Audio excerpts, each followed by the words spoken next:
नमस्कार दोस्तों, I hope आप सभी स्वस्थ होंगे। तो आज के इस दूसरे वीडियो में हम ग्रोथ और डेवलपमेंट के बारे में पढ़ेंगे। तो पहले हम ग्रोथ के बारे में थोड़ा-सा देख लेते हैं। ग्रोथ को हिंदी में वृद्धि या अभिवृद्धि भी कहते हैं, तो आप वृद्धि और अभिवृद्धि में कन्फ्यूज़ मत होइएगा। ग्रोथ का अर्थ होता है टू ग्रो और to spread.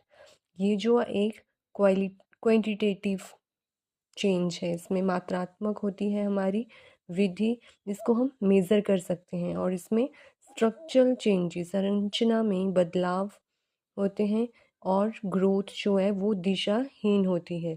Growth of internal और external organ of human being. Growth के अंदर क्या होता है, जो हमारे इंटरनल आंतरिक और बाह्य जो ऑर्गन्स होते हैं उनमें जो है चेंजेस आते हैं।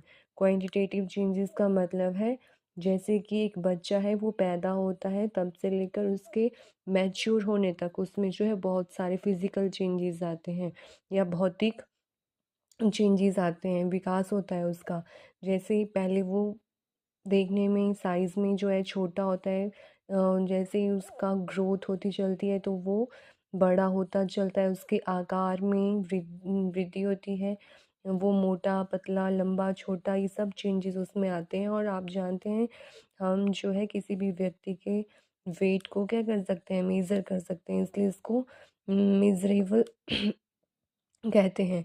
तो दिशाहीन, अब कोई व्यक्ति है, कोई मोटा है, कोई पतला है, तो अब दोनों की जो बढ़ने की दिशा है वो सेम नहीं है, वो दिशाहीन है।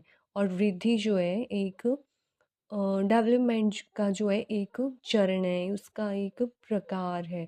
मतलब वृद्धि जो है वो विकास के अंदर आती है, इसका बहुत ही सीमित क्षेत्र होता है, और जो वृद्धि है वो लाइफ लॉन्ग नहीं होती। जैसे ही बालक परिपक्व होता है, मैच्योर हो जाता है, तो वृद्धि जो है खुद रुक जाती है। वृद्धि के बाद हमारे पास आता है डेवलपमेंट, विकास। तो जो डेवलपमेंट है वो क्वालिटेटिव प्लस क्वांटिटेटिव होता है, उसमें गुणात्मक और मात्रात्मक चेंजेस आते हैं। क्वालिटेटिव चेंजेस में वही आ जाएगा जो हमने ग्रोथ में पढ़ा, ये सारा जो है क्वालिटेटिव चेंजेस में आ जाएगा। अब बात करते हैं क्वालिटेटिव चेंजेस में। इसमें गुणात्मक परिवर्तन आते हैं। गुणात्मक परिवर्तन ऐसे परिवर्तन जिसको हम मेज़र नहीं कर सकते, लेकिन वो होते हैं। जैसे ये एक यूनिवर्सल सार्वभौमिक प्रोसेस है, कंटिन्यूअस प्रोसेस है, कंटिन्यू फ्रॉम वूम टू टूम, प्रोग्रेसिव और नॉट रिवर्सिबल। जो हमारी डेवलपमेंट होती है वो गर्भधारण से लेकर हमारी मृत्यु तक होती है। जैसे मैं यहाँ पे एक बॉक्स बना रही हूँ, आई होप आप देख पा रहे होंगे।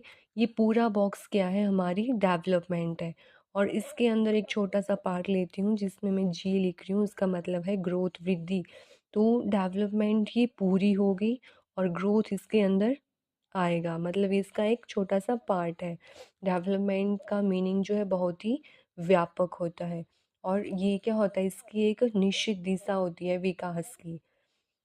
इसमें दिशा में भी 2 टाइप से जो इसकी दिशा होती है वो हम आगे इसके प्रिंसिपल्स में अच्छे से पढ़ेंगे। अब है प्रोग्रेसिव और नॉट रिवर्सिबल। जो विकास होता है वो प्रोग्रेसिव होता है, बढ़ता चला जाता है, रिवर्सिबल नहीं होता। ऐसा नहीं होता कि हम आज हमारा विकास हुआ और कल वो रिवर्स हो गया। आपने कभी ऐसा सुना है कि किसी का विकास हुआ और थोड़े टाइम बाद वो विकास रिवर्स हो गया? नहीं, ऐसा नहीं होता। तो ये हमने ग्रोथ और डेवलपमेंट के बारे में थोड़ा-सा पढ़ा, और ये जो है इन दोनों के बीच इनका डिफ़रेंस भी है। ग्रोथ और डेवलपमेंट का ये जो हमने कुछ की पॉइंट्स इसके अंदर पढ़े, यही इन दोनों के अंदर जो इनका डिफ़रेंस है। इसके बाद हम पढ़ेंगे डोमेन्स ऑफ डेवलपमेंट। विकास के आयाम, इसके जो हैं मेनली 3 आयाम या 3 डोमेन्स हम पढ़ेंगे, उसी के अंदर जो बाकी सारी चीज़ें हैं वो इंक्लूड हो जाती हैं। जैसा फर्स्ट आ गया हमारे पास कॉग्निटिव डेवलपमेंट, जिसको हम बोलते हैं संज्ञानात्मक विकास। ये जो कॉग्निटिव डेवलपमेंट है हमारी, ये जो है दिमाग से जुड़ी हुई होती है। इसको हम मानसिक विकास भी बोल सकते हैं, कह सकते हैं, ये मानसिक विकास भी इसको हम कहते हैं। जैसे जो भी हम कल्पना करते हैं, इमेजिनेशन करते हैं, स्मरण करना मतलब रिकॉल करना, thinking, observation, logic, problem solving, decision making, जो भी चीज़ें हमारे माइंड से रिलेटेड होती हैं वो सारी चीज़ें इसके अंदर आ जाती हैं। और इसमें एक इम्पॉर्टेंट चीज़ जो हमारी लैंग्वेज डेवलपमेंट है वो भी हमारे कॉग्निटिव डेवलपमेंट के अंदर आती है, तो इसको आप ज़रूर याद रखिएगा। और जो लैंग्वेज डेवलपमेंट होती है वो क्या होती है, एक क्रमिक रूप में होती है, उसका एक क्रम होता है। जैसे जो 6 महीने का बच्चा होता है, 6 महीने से 1 साल का बच्चा होता है, उसके बीच का, वो पहले क्या करता है, कुछ शब्दों को, कुछ वर्ड्स को समझने लगता है और बोलने लगता है। फिर 3 वर्ष की अवस्था में वह कुछ छोटे वाक्यों को बोलने लग जाता है। और 15 से 16 वर्ष के बीच क्या है, काफ़ी शब्दों को, क्या फिर तो उसकी पूरी वोकैब मतलब वो पूरा बोल पाता है। वोकैब तो नहीं हम बोल सकते क्योंकि हम सीखते रहते हैं, जब तक हम जीवित हैं हम कुछ नया सीखते रहते हैं, तो वोकैब तो बढ़ती रहती है, लेकिन तब तक उसको पूरी समझ होती है, वो सम चीज़ें क्या पूरा डिसीजन लेता है अपने लाइफ के, हैंडल करता है अपनी सिचुएशंस को, प्रॉब्लम्स को। उसके बाद आ गया हमारा फिज़िकल डेवलपमेंट। फिज़िकल डेवलपमेंट मतलब शारीरिक विकास, इसमें मोटर डेवलपमेंट होती है, गतिक विकास होता है हमारा मसल्स का। और ये भी आप ध्यान रखिएगा, 2 प्रकार का होता है, ग्रॉस मोटर स्किल और फाइन मोटर स्किल। जो ग्रॉस मोटर स्किल है उसको हम बोलते हैं स्थूल गतिक कौशल। इसमें जो है बड़ी मसल्स का यूज़ किया जाता है, जैसे रनिंग में क्या होता है, टांगों का यूज़ होता है, स्विमिंग में टांगों का, बाजू का, पूरी बॉडी का यूज़ होता है, लेकिन जो बिग मसल्स हैं उनका यूज़ क्या होता है, ज़्यादा होता है। फिर आ गया हमारा फाइन मोटर स्किल, सूक्ष्म गतिक कौशल। सूक्ष्म गतिक कौशल में जो है कढ़ाई, बुनाई, ये सब चीज़ें आती हैं। जैसे हम अपनी शर्ट का बटन चढ़ाते हैं तो क्या होता है, हमारी उंगलियों का यूज़ होता है, जो छोटी मसल्स होती हैं उनका यूज़ होता है। हम लिखते हैं उसमें भी हमारे हाथ की छोटी छोटी मसल्स का क्या होता है, यूज़ होता है। तो ये सारी चीज़ें आ गई हमारी फिज़िकल डेवलपमेंट में। तो ध्यान रखिएगा, फिज़िकल डेवलपमेंट जो है 2 प्रकार की होती है, ग्रॉस मोटर स्किल और फाइन मोटर स्किल। उसके बाद आ गया हमारा सोशल डेवलपमेंट, जिसको हम हिंदी में बोलते हैं सामाजिक विकास। ये भी ध्यान में रखिएगा, सामाजिक विकास के अंदर ही हमारा मॉरल डेवलपमेंट और इमोशनल डेवलपमेंट आता है। जो सामाजिक विकास है, समाज के अंतर्गत ही चरित्र निर्माण होता है। जो हमारा करैक्टर डेवलपमेंट होती है वो कहाँ होती है, सोसाइटी में ही तो होती है, हमारे घर में, सोसाइटी में।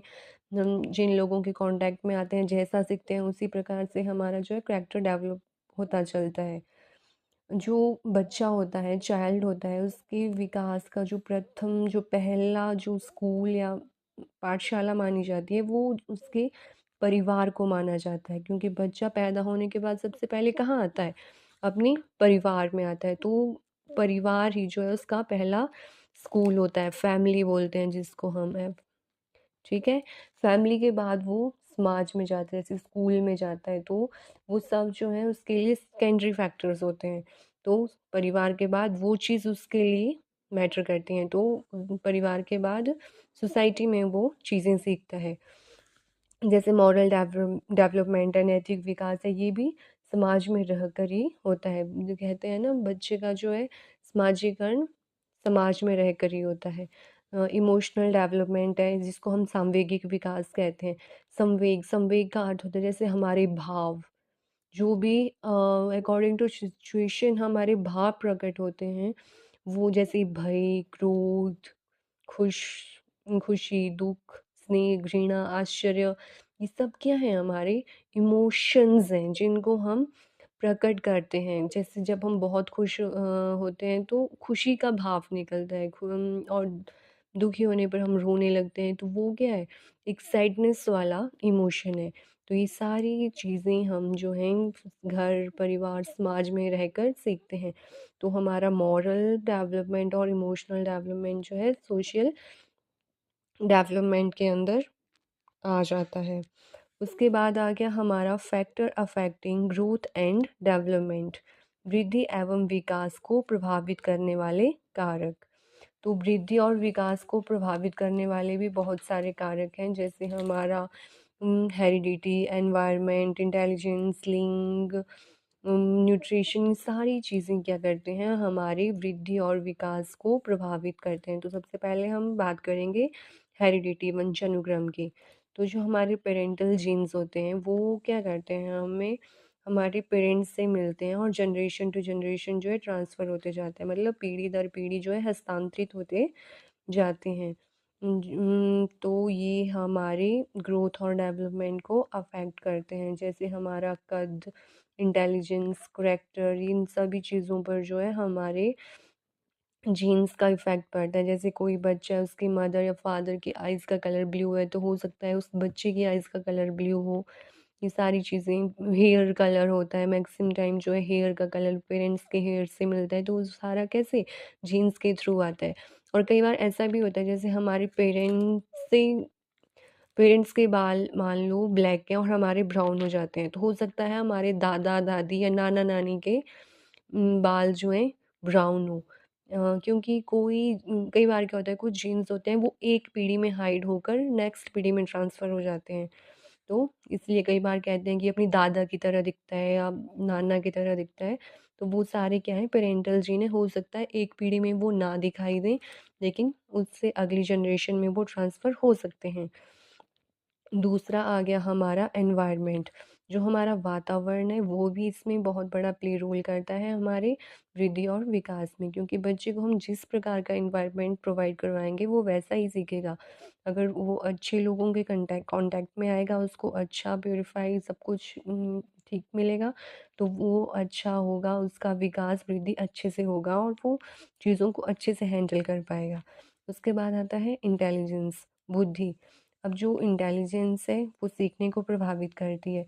जैसे जो कुशाग्र बुद्धि वाले या शार्प माइंडेड बच्चे होते हैं, उनका जो है वो शीघ्र बोलने भी लगते हैं और चलने भी लगते हैं। और जो गिफ्टेड चाइल्ड होते हैं, प्रतिभाशाली बालक होते हैं, वो क्या करते हैं, वो 11 माह में, सामान्य बुद्धि वाले बालक एवरेज जो होते हैं वो 16 माह की आयु में, और जो मंद बुद्धि वाले होते हैं वो क्या 24 माह की आयु में जो है बोलना शुरू करते हैं या बोलना सीखते हैं। तो ये भी हमारे ग्रोथ और डेवलपमेंट को अफेक्ट करता है। उसके बाद आ गया लिंग।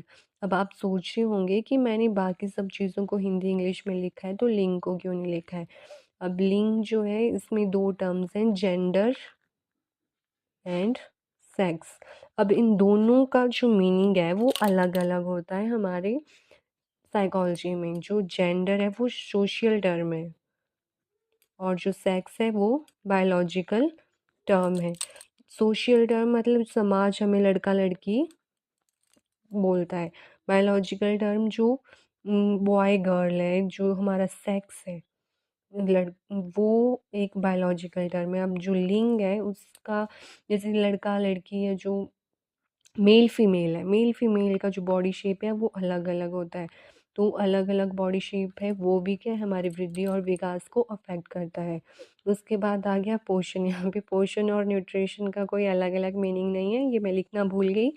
पोषण, जैसे ही मान लो दो बच्चे हैं हमारे पास, एक बच्चा उसको हम अच्छी बैलेंस डाइट देते हैं, उसमें प्रोटीन, वसा, फैट, कार्बोहाइड्रेट, खनिज, लवण इत्यादि सारी चीज़ें होती हैं, और दूसरा बच्चा है वो 2 वक़्त की रोटी भी मुश्किल से खा पाता है। तो क्या होगा, जो बच्चा जिसको हम बैलेंस डाइट देंगे वो अच्छे से उसकी ग्रोथ और डेवलपमेंट होगी, वो हृष्ट-पुष्ट होगा। पर जो बच्चा 2 वक़्त की रोटी भी मुश्किल से खा पाएगा, वो क्या होगा, कुपोषण का शिकार हो जाएगा, उसका अच्छे से विकास नहीं होगा, कमज़ोर, दुबला-पतला होगा। तो इसलिए क्या है, बैलेंस डाइट देना भी बहुत ज़रूरी है। बच्चों की खान-पान वो भी हमारे ग्रोथ और डेवलपमेंट को अफ़ेक्ट करता है। तो आज हमने ग्रोथ और डेवलपमेंट, इनका डिफ़रेंस के बारे में पढ़ा, इनकी डोमेन्स के बारे में पढ़ा। 3 प्रकार की डोमेन्स हैं, cognitive, physical and social development. इसी के अंदर हमारा लैंग्वेज डेवलपमेंट, मॉरल डेवलपमेंट और इमोशनल डेवलपमेंट, ये तीनों चीज़ें आती हैं। उसके बाद फैक्टर्स के बारे में पढ़ा जो ग्रोथ और डेवलपमेंट को अफेक्ट करती हैं। उसमें हमने हेरिडिटी, एनवायरनमेंट, इंटेलिजेंस, स्लिंग, पोषण और फैक्टर्स भी इसमें आ सकते हैं, वो क्या करते हैं, हमारे ग्रोथ और डेवलपमेंट को अफेक्ट करते हैं। आई होप आप लोगों को समझ आ गया होगा। यदि आपका इस टॉपिक को रिलेटेड कोई भी डाउट है तो वो आप कमेंट सेक्शन में पूछ सकते हैं। मैं पूरी कोशिश करूँगी कि मैं आपका डाउट क्लियर कर पाऊँ। Thank you so much.